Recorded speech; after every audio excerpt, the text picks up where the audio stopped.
The morning sun bled gold through the paper screens of the tea master's hut. Master Ren, his hands worn smooth by decades of silent service, knelt by the charcoal brazier. His guest, Scholar Wei, sat stiffly across from him, his silk robes the color of peacock feathers, his brow already beaded with the impatience of a man who believed he was wasting time.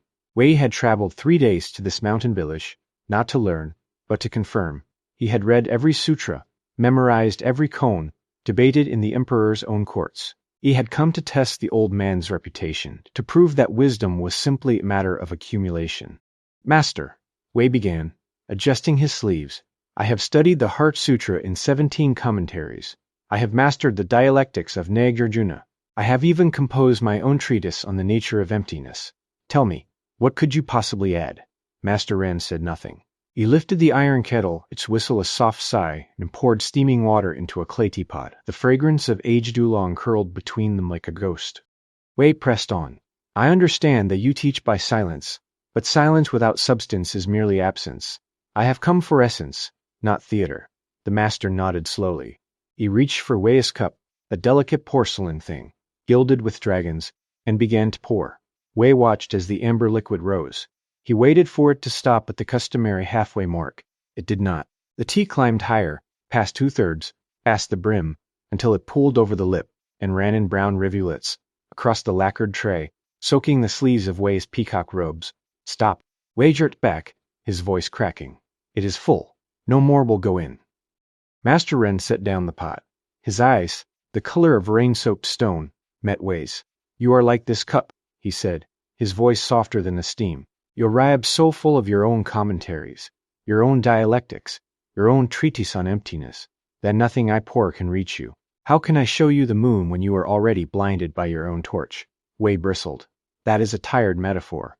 I know the parable. Every novice hears it on his first day. And yet, the master said, you have not lived it.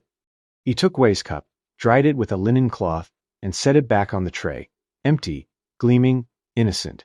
Then he poured again, slowly. This time, the tea rose to the rim and stopped, because the master stopped. The first cup was your mind as you entered, Ren said. The second is your mind now, if you choose it. But choice is not a thought. It is a surrender. Wei stared at the steaming cup. A fly buzzed against the paper screen, frantic. Outside, a bamboo wind chime clacked in the mountain breeze. I did not come to be scolded, Wei said, but his voice had lost its edge. I came to prove that I already know. Knowing is a fine boat, Master said, but a boat is not the shore. You have crossed the river 100 times in your mind, but have you ever gotten your feet wet? Wei said nothing. He lifted the teacup, the full one, the new one, and brought it to his lips. The liquid was hot, but not burning. It tasted of earth and rain and the hands that had picked it at dawn. For the first time in years, he did not analyze the flavor. He simply drank. When he set the cup down, the master refilled it. Now, Ren said, tell me what you know. Wei opened his mouth. The 17 commentaries rose like ghosts. The dialectics arranged themselves in perfect rows. The treatise on emptiness gleamed in his memory like a polished sword. But instead, he said, the tea is warm. Yes, and it tastes like this morning. Yes, and I have no idea what that means. Master Ren smiled, a small, crinkling thing like a stone dropped into still water. That, he said, is the first true thing you have spoken in years. They sat in silence as the sun climbed higher. The fly found a crack in the screen and escaped. The wind chime sang. Wei watched the master pour for himself. Not a ceremony, not a performance, just a man sharing water with leaves. He noticed how Ren held the cup with both hands, as if it were a living thing. How he breathed before each sip. How he did not rush to fill the silence with words. Finally, Wei spoke again, but this time his voice was quieter, like a child asking for a story. How do I stay empty? The world fills me as soon as I leave this hut. My students ask questions. My rivals challenge me. My own mind chatters like a monkey in a fruit tree. Master Ren set down his cup. You do not stay empty. That is another trap. Emptiness is not a possession. It is a practice. You empty. You fill. You empty again. Like this cup. He lifted it, turned it upside down, and let the last drops fall onto the tray. Every morning, I wash my cup. Every evening I wash it again. Not because it is dirty, but because I am remembering. Remembering what?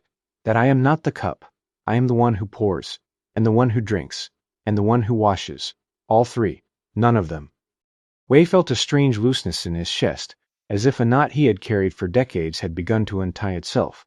He looked at his own hands, soft, uncalloused, always reaching for books and gilded cups. He had never washed a teacup in his life. He had never poured for another without expecting gratitude. "Master," he said, "may I pour for you?" Ren handed him the kettle. Wei's hands trembled as he lifted it, not from fear, but from the sheer novelty of the act. He poured, too much at first, splashing the tray. Then he steadied himself. The stream thinned. The cup filled preciously to the brim, and he stopped. The master drank. He did not praise. He did not correct. He simply set the cup down and waited. And in that waiting, Scholar Wei understood something that no sutra had ever taught him, that wisdom is not a destination. It is the willingness to be poured into, poured out of, and washed clean again, every single day, until the one who washes and the one who is washed are the same. He stayed 3 more days, not to learn, but to practice. He swept the floor. He gathered firewood. He washed cups until his fingers pruned. And each time he felt his old certainty creeping back, the peacock robes, the 17 commentaries, the treatise on emptiness. He would pick up a cup, turn it over, and watch the last drop fall. On the 4th morning, he bowed to Master Ren and walked down the mountain. His robes were still stained with tea from that first day. He did not change them. A student met him at the gate, young, eager, clutching a scroll of his own half-written commentary. "Scholar Wei," the boy cried, "I have so many questions. Please, tell me everything you know." Wei looked at the boy's cup-like face, so full of hunger. He remembered his own arrival, his own pride, his own frantic fly against the screen. He knelt. He took the boy's scroll and set it gently aside. Then he poured 2 cups of cold mountain water from his gourd, one for the boy, one for himself. "First," Wei said, "let us be silent together, and when you are ready to pour for me, I will tell you the only thing I have learned." The boy frowned, confused, but he sat, and the empty teacup waited. "Reply below with 1 sentence of wisdom you have learned from experience, not from a book. That is your empty cup talking."